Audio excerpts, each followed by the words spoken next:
I'd like to start by defining acoustics. Acoustics is the science of sound, including its production, transmission, and effects. Applications of acoustics include medical ultrasonics, underwater acoustics, architectural acoustics, active or passive noise control, non-destructive evaluation, environmental noise, and many, many more. It is the application of environmental noise produced by highway traffic that will be discussed here, starting with the basics of sound. Understanding acoustics requires the understanding of sound. Sound is a vibratory disturbance created by a moving or vibrating source. As the source moves or vibrates, surrounding atoms or molecules are temporarily displaced from their normal configurations, thus forming a disturbance that moves away from the sound source. In order to better understand sound waves, it's first useful to study this animated representation of waves. In this demonstration, the sphere in the middle pulsates in and out at equal intervals, forming waves that propagate away from the sphere or the source. One way to picture this type of wave is by imagining yourself tapping your finger on the surface of water. As you tap, waves propagate away from your finger in a circular pattern. Now we're going to look at a snapshot in time of the wave animation in order to get a better understanding of wave parameters. For simplicity, the outward propagating waves can be approximated with a trigonometric sine function. The pattern of the sine wave repeats itself periodically. The wavelength of these waves, represented by the Greek letter lambda, is defined as the repetition length. As a wave propagates through an unchanging medium, its wavelength remains constant. Another parameter of a wave is its amplitude. The amplitude determines the strength of the wave. Greater disturbances at the source lead to greater strengths during propagation. For sound waves, a higher amplitude equates to a higher volume. Waves also have an associated frequency. Frequency, abbreviated with a lowercase f, is defined as the number of cycles of repetition per second. In other words, frequency is the number of wavelengths that have passed by a stationary point in 1 second's time. The unit of frequency used here is called hertz, abbreviated Hz. It's defined as the cycles of the wave per second. When the number of hertz exceeds 1000, it's common to write the amount in units of kilohertz. For example, 1000 hertz equals 1 kilohertz.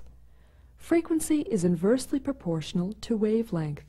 An equation relating the two parameters is C0 equals F lambda.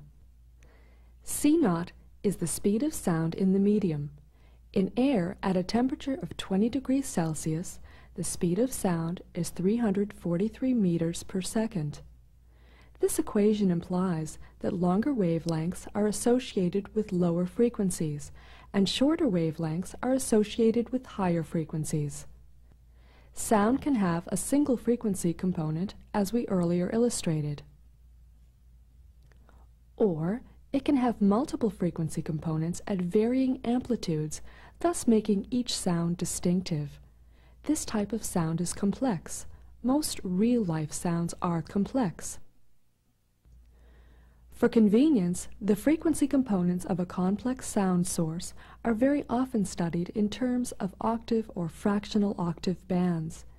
These bands each cover a range of frequencies and are referred to by the center frequency of the band.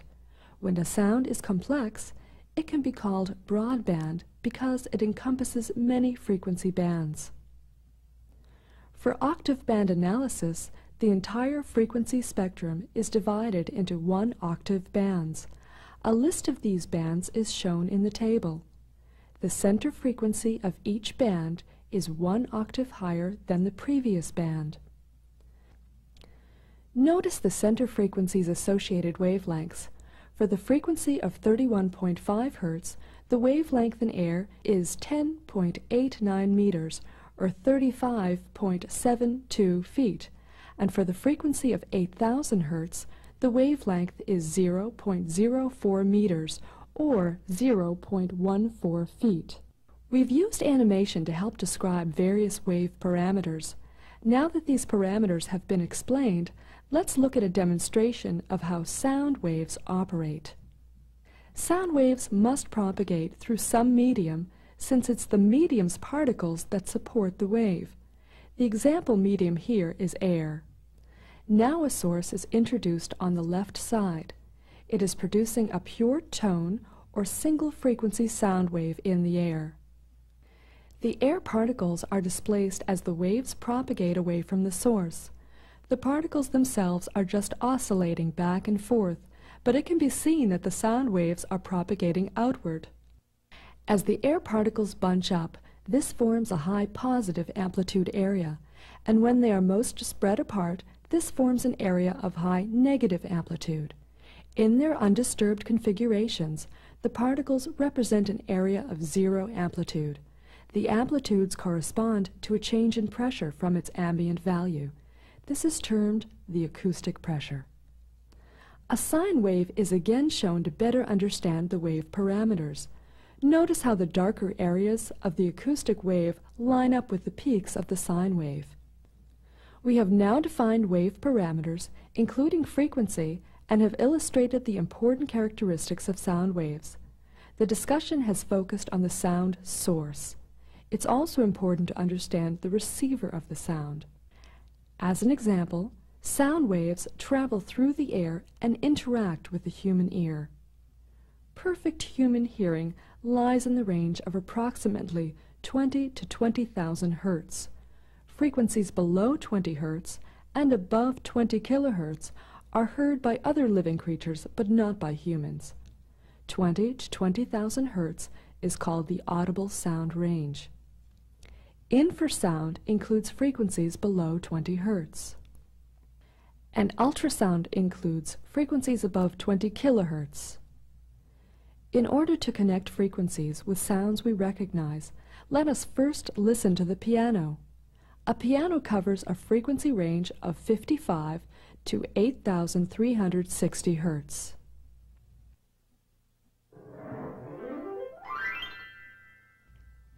A middle C is at 262 hertz. Human conversation is also recognizable. Nearly all information in human speech is contained in the frequency range of 200 to 6,000 hertz. I've been for a number of years. Oh, you've been to England often? Years ago.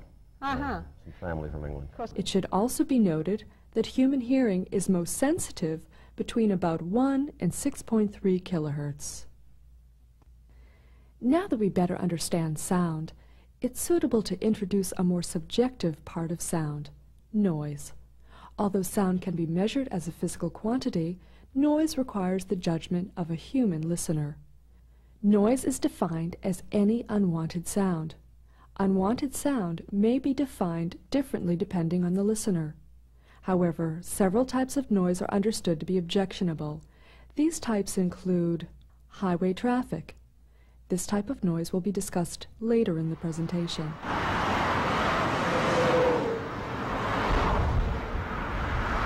Loud machinery or tools.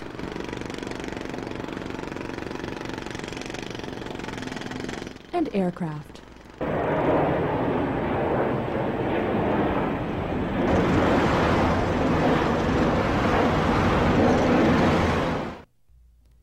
A better understanding of noise involves quantifying its perception. Physical measurements of the strength of the wave are explained first, followed by perceptual measurements. We talked before about the amplitude of a wave. The amplitude of a sound wave can be quantified by measuring the associated pressure disturbance. In other words, we need to measure the change in pressure from its ambient value. Again, this change in pressure is termed the acoustic pressure. Sound can be represented in terms of a physical unit of pressure. One such unit is pascals, abbreviated PA, a unit widely used in the acoustics community. Acoustic pressure amplitudes can range from the hundred thousandths to the 100,000s in pascals. Because of the wide range of amplitudes encountered when measuring pressure, it has become convenient and customary to plot the pressure data on the more compact logarithmic scale. On this scale, the unit is the decibel, abbreviated dB, and now instead of plotting the acoustic pressure, you plot the sound pressure level. The decibel values shown here correspond to measurements in the air. The equation for converting pressure to sound pressure level, abbreviated SPL, is SPL equals 10 log P over P ref squared.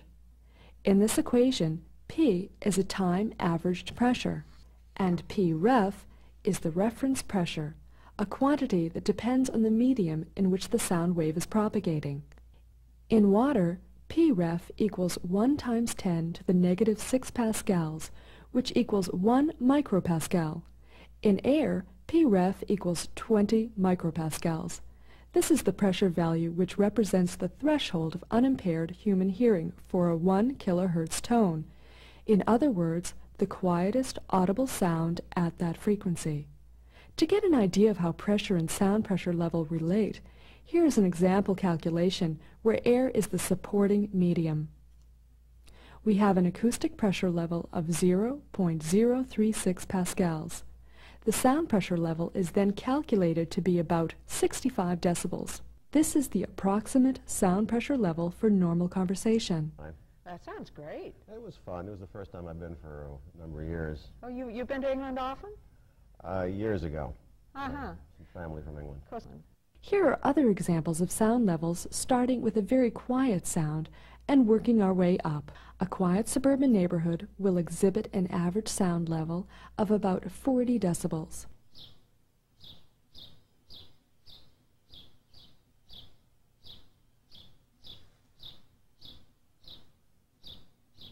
A gas lawnmower 31 meters or 100 feet away will create a sound level of approximately 75 decibels.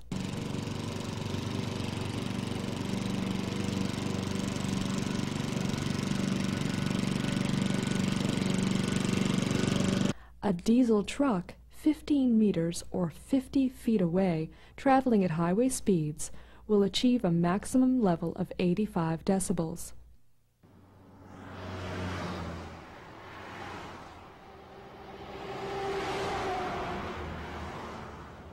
A jet aircraft at an altitude of 305 meters or 1,000 feet will create a maximum level of about 90 decibels.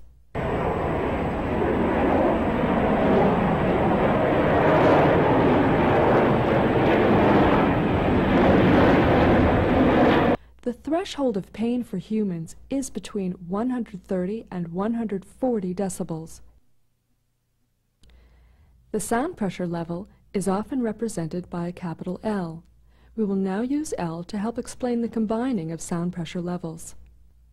When you need to add sound pressure levels, it is not a simple matter of algebraically adding the numbers.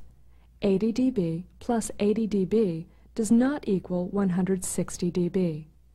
As explained earlier in the presentation, the decibel scale is logarithmic. Therefore, to combine decibel values, each must be converted to a linear scale, added, and then converted back to a logarithmic scale. Here, L1, L2, up to Ln represent the n sound levels that are to be combined. For applications requiring only integer decibel accuracy, it's also possible to apply some simple steps to calculate an approximate total sound pressure level. First, find the decibel difference between two sound pressure levels. You then add an adjustment factor to the higher of the two sound pressure levels. If the decibel difference is 0 or 1, then you add 3 dB. 2 or 3, you add 2 dB. And between or equal to 4 and 9, you add 1 dB. If the difference is 10 decibels or greater, you can safely ignore the lower level source. Under these conditions, the higher level source is said to mask the lower one.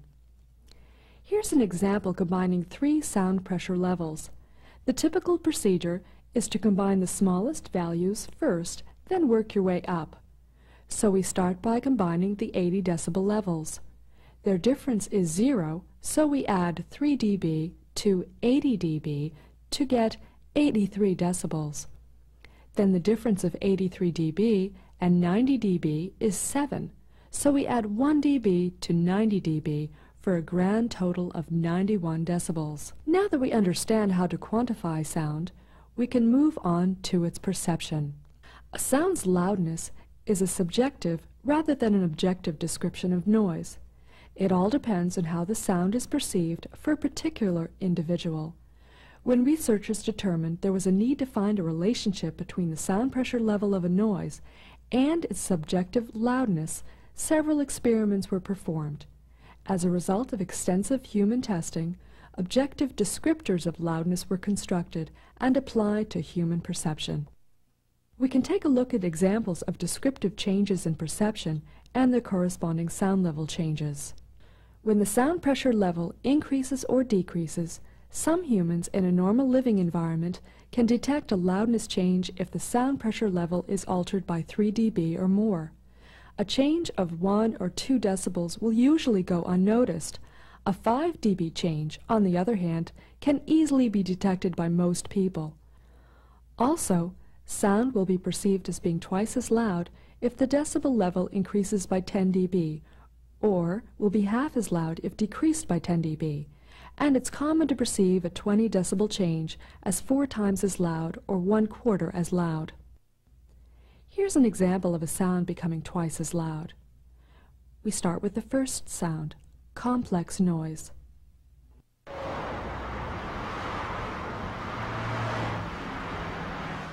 And here's the second sound, the same audio clip, but at a different sound level.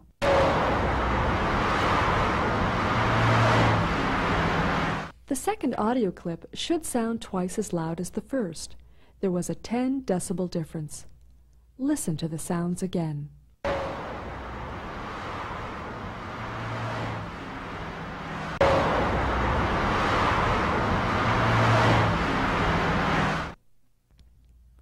We can also look at human perception of sound according to frequency.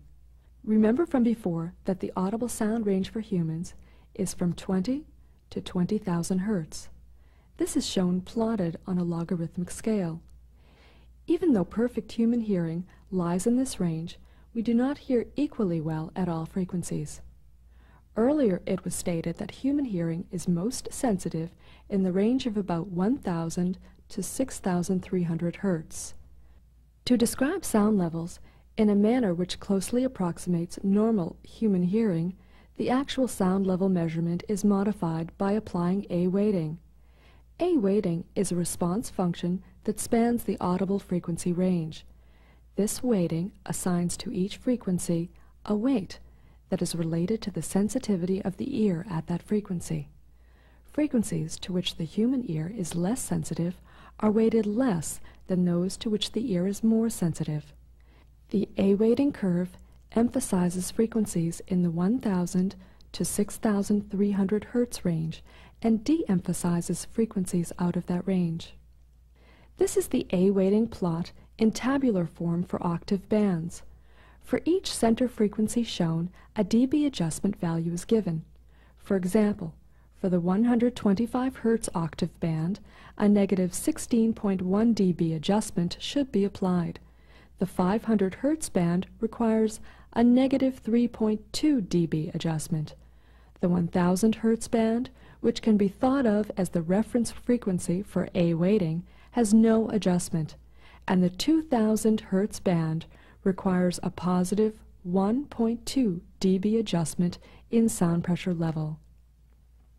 A sound pressure level with A weighting applied is often stated in units of dBA.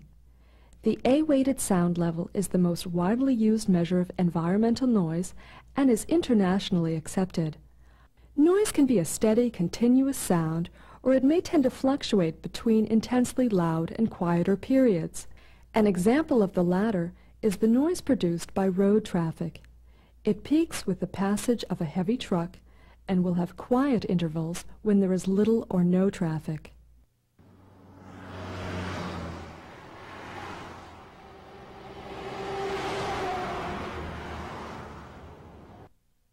Because of the large array of noises and the need to understand them from different perspectives, there are several ways to describe noise. Many noise descriptors are available where each is appropriate for particular circumstances. A general noise descriptor is one we've already spoken about, the A-weighted sound level. The symbol for this descriptor is L sub A. More specific descriptors are the sound exposure level, the maximum sound level, the hourly equivalent sound level, the day-night average sound level, the community noise equivalent level, and the 10 percentile exceeded sound level. While all of these A-weighted noise descriptors can be applied to highway traffic noise, the LAE Q1H and L10 are most often used for traffic noise analysis. LAE Q1H, called the hourly equivalent sound level, is essentially the average A-weighted sound level occurring during a 1-hour period. To illustrate the equivalent sound level, we are first showing you the sound pressure level recorded at one location over time. This time history reveals peaks and dips caused by loud and quiet sounds during the time period. Now applying the LAE Q1H noise descriptor, the sound pressure level averages and the plot flattens out. This sound descriptor should be applied to continuous sounds, such as relatively dense highway traffic. The other noise descriptor we will discuss is L10, the A-weighted 10 percentile exceeded sound level. It's the sound pressure level exceeded 10% of a specific time period. Here's an example. Say 50 samples were taken during a period of time. You extract the highest 10% of the sound pressure levels, which in this case would be 5 samples. The 5th highest sound pressure level is the 10 percentile exceeded sound level.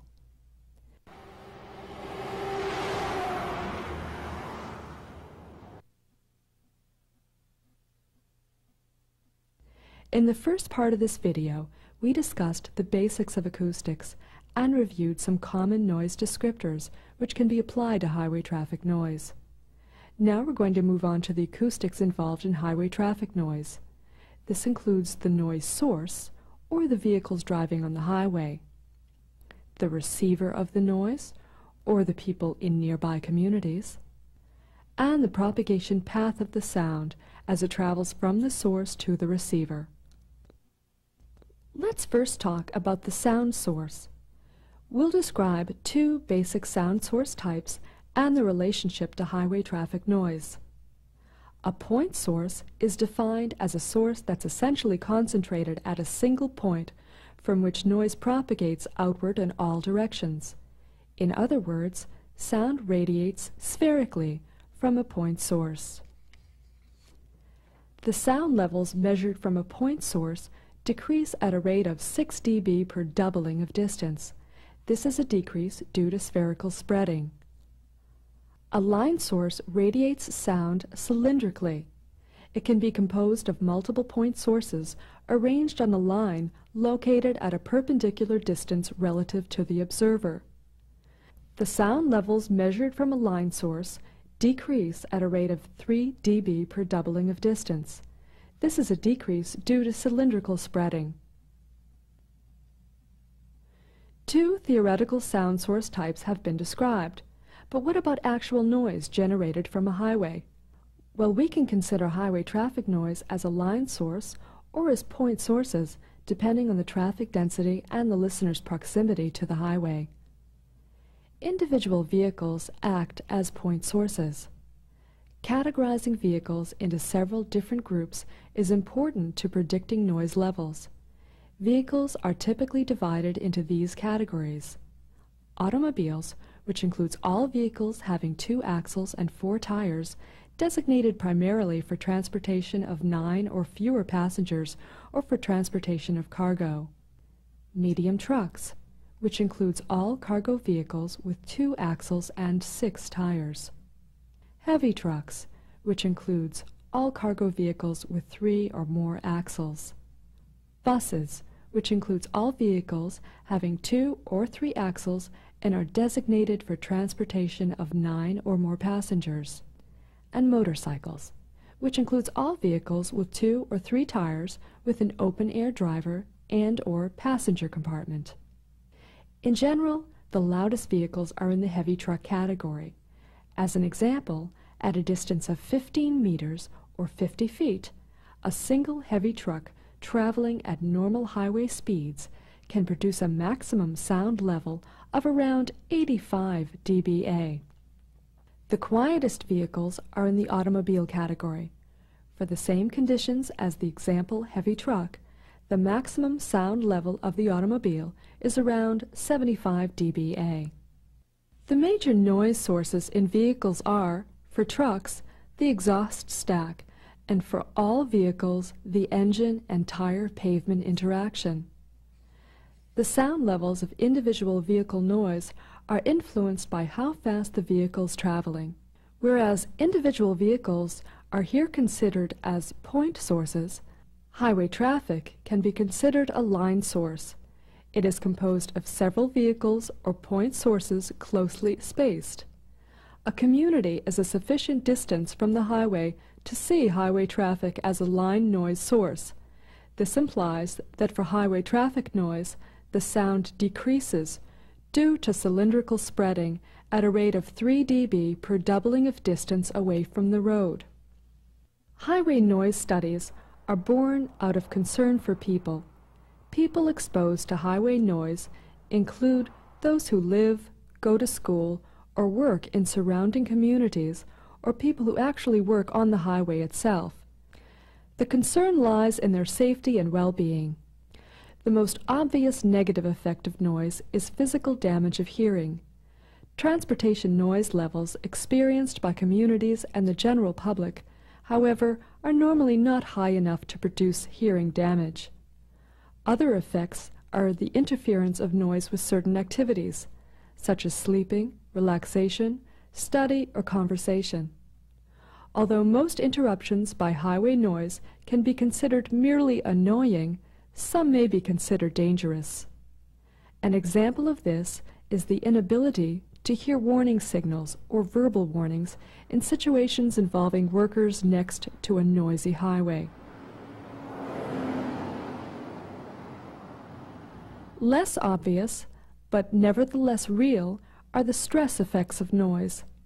There is ample evidence that noise can cause stress and thus may be a contributor to stress-related diseases such as anxiety or heart disease.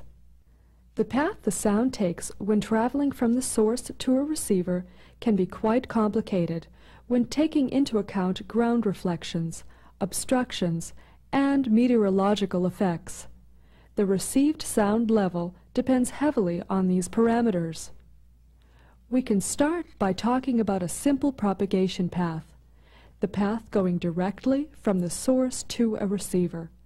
Besides geometrical spreading, which causes the sound level to decrease as it propagates toward the receiver, the propagation medium itself can possess inherent losses. Atmospheric absorption is the attenuation of sound during its passage through air. For propagation distances related to highway measurements, this attenuation is only significant at very high frequencies, greater than 5,000 Hertz.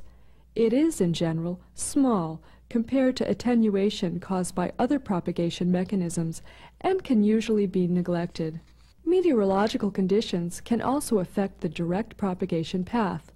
These conditions include vertical temperature and wind gradients. In general, daytime weather conditions permit the ground to be heated by solar radiation. The air nearest the ground is warmest, becoming progressively cooler with increasing height. This is called a temperature lapse. The speed of sound increases with increasing temperature. This causes sound rays to bend upward away from the earth. In turn, the noise level at the receiver decreases. At night, the ground usually cools by radiation faster than the surrounding atmosphere, thus causing the air temperature to become warmer with increasing height. This is called a temperature inversion. Under these conditions, the sound rays bend downward toward the earth. For this case, the noise level increases at the receiver. Besides the refraction due to temperature gradients, Wind can also cause the sound to deviate from a straight path. When sound is propagating upwind, the ray paths curve upward as with a temperature lapse, decreasing the received noise level. And when sound is propagating downwind, the ray paths curve downward as with a temperature inversion, increasing the received noise level. The importance of meteorological effects is that sound may reach the receiver with greater intensity if it is refracted downward toward the earth, and with less intensity if the sound is refracted upward away from the earth than in cases where meteorological effects are negligible. It should be noted that while atmospheric conditions can have major effects on propagation of sound over distances greater than about 100 meters or 300 feet, typical highway studies are performed within 100 meters distance from the highway, in areas where the meteorological effects would be less severe. As for some other meteorological conditions, effects of fog and precipitation are generally negligible. On the other hand, atmospheric turbulence, which can be generated by moving vehicles or heated pavement, could potentially cause fluctuations in received sound levels or can reduce soft ground attenuation, the next topic of discussion. In addition to a simple path from the source to a receiver, sound can also reflect off the ground during propagation. The ground-reflected wave can interfere with the direct, non-reflected wave to produce a net increase or decrease in sound pressure level. Increases in sound pressure level can be attributed to an acoustically hard ground, such as asphalt or water, located between the source and the receiver. For practical highway applications, measurements have shown a 1 to 2 dB increase for the first and second row residences adjacent to the highway. It should be noted that theory indicates that in certain situations, greater increases are possible.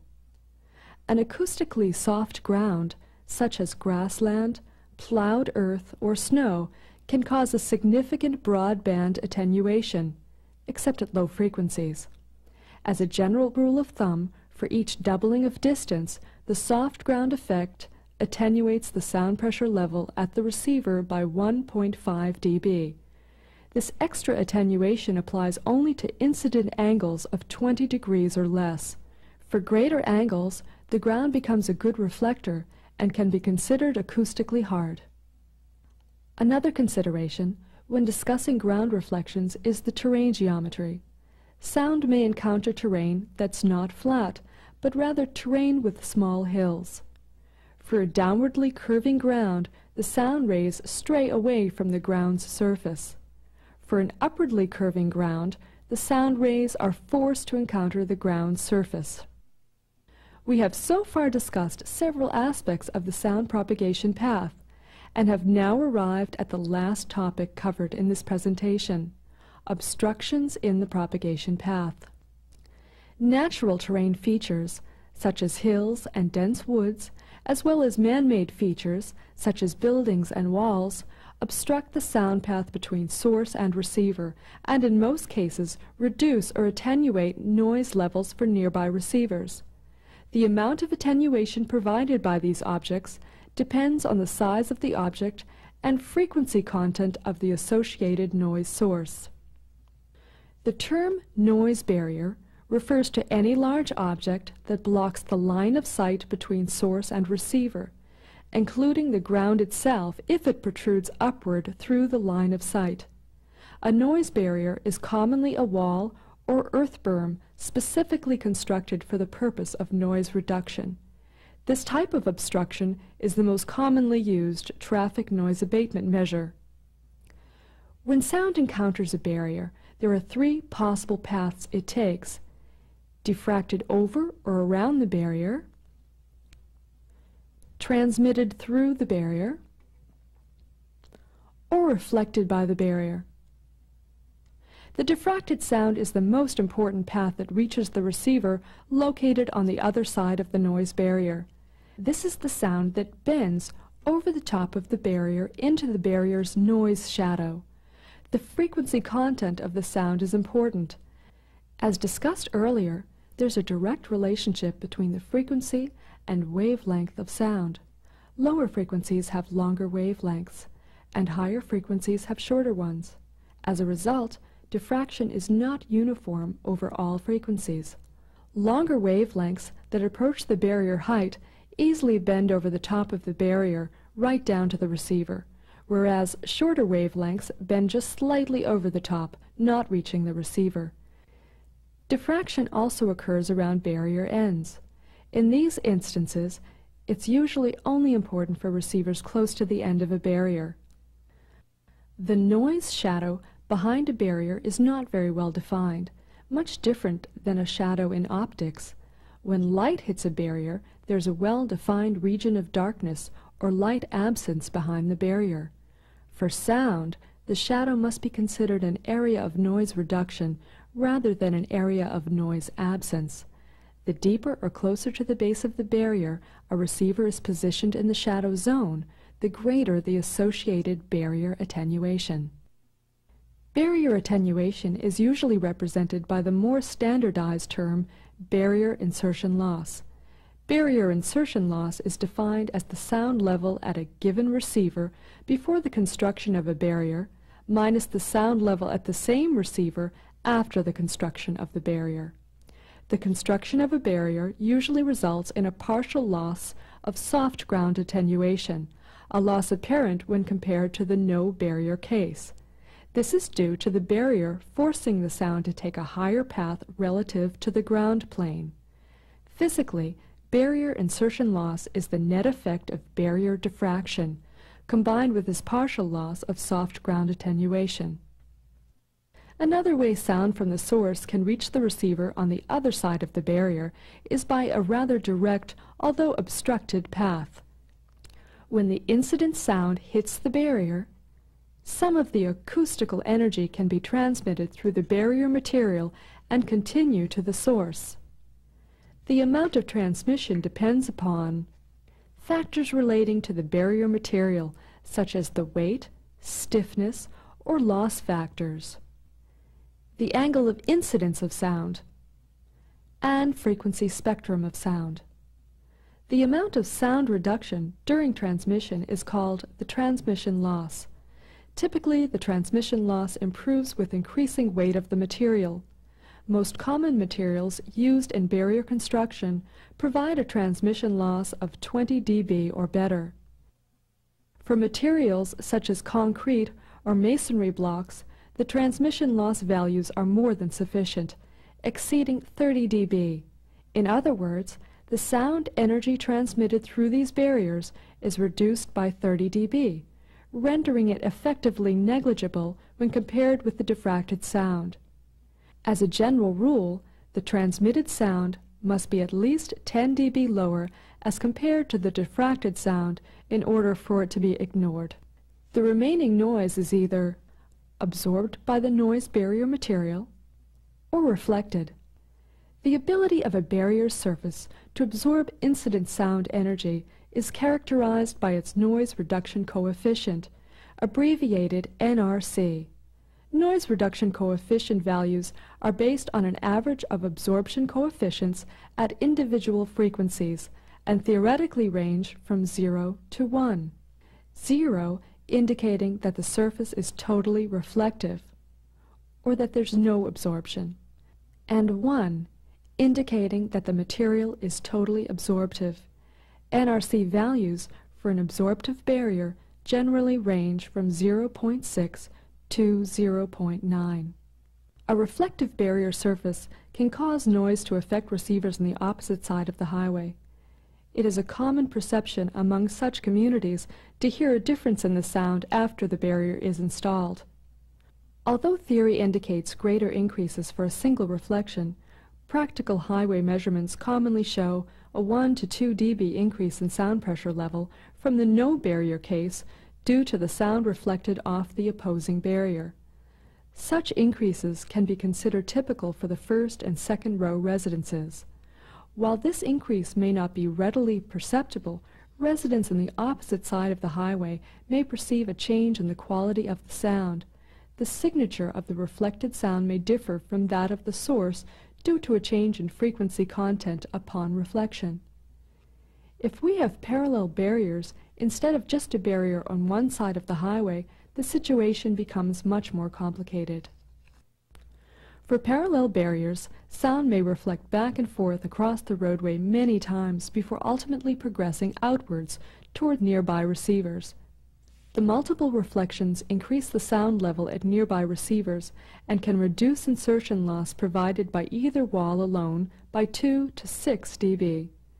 As an example, a barrier that achieves a 10 dB insertion loss may realize only a 4 to 8 dB insertion loss if a parallel barrier is placed on the opposite side of the highway.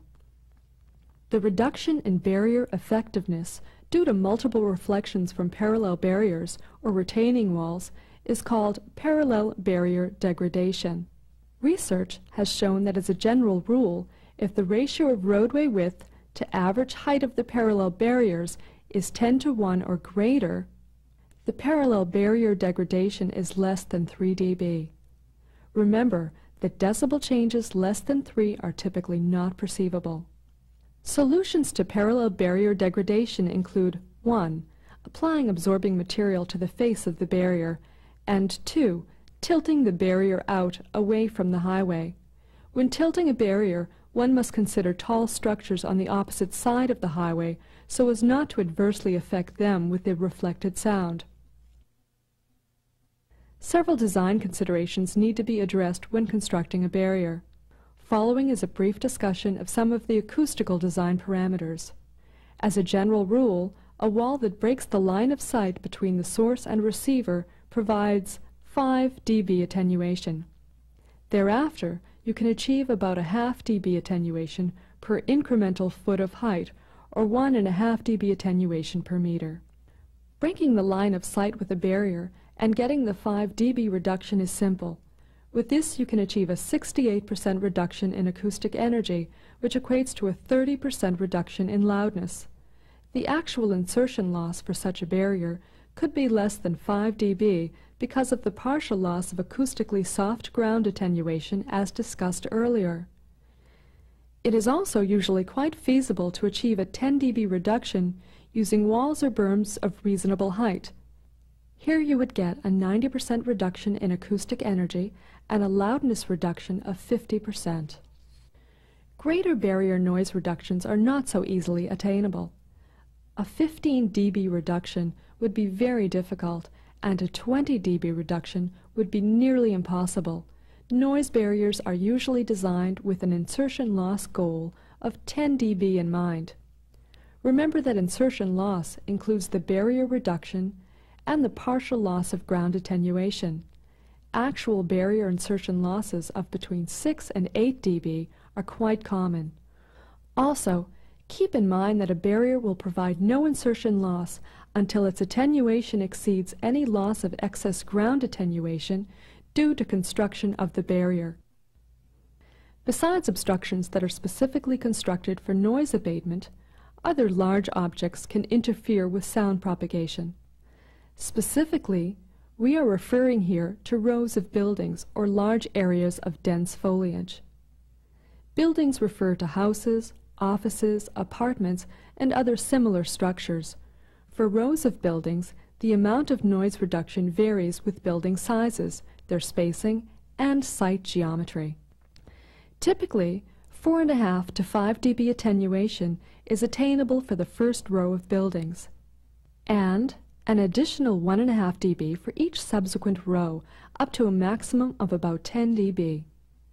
To get an idea of how gaps or openings between buildings in a row can affect the amount of insertion loss, here are some percentages and the corresponding decibel reduction.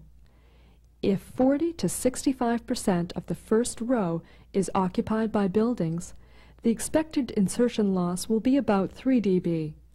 For 65 to 90%, the insertion loss will be about 5 dB. Lastly, for percentages greater than 90, the buildings will provide attenuation comparable to that of a barrier of similar height.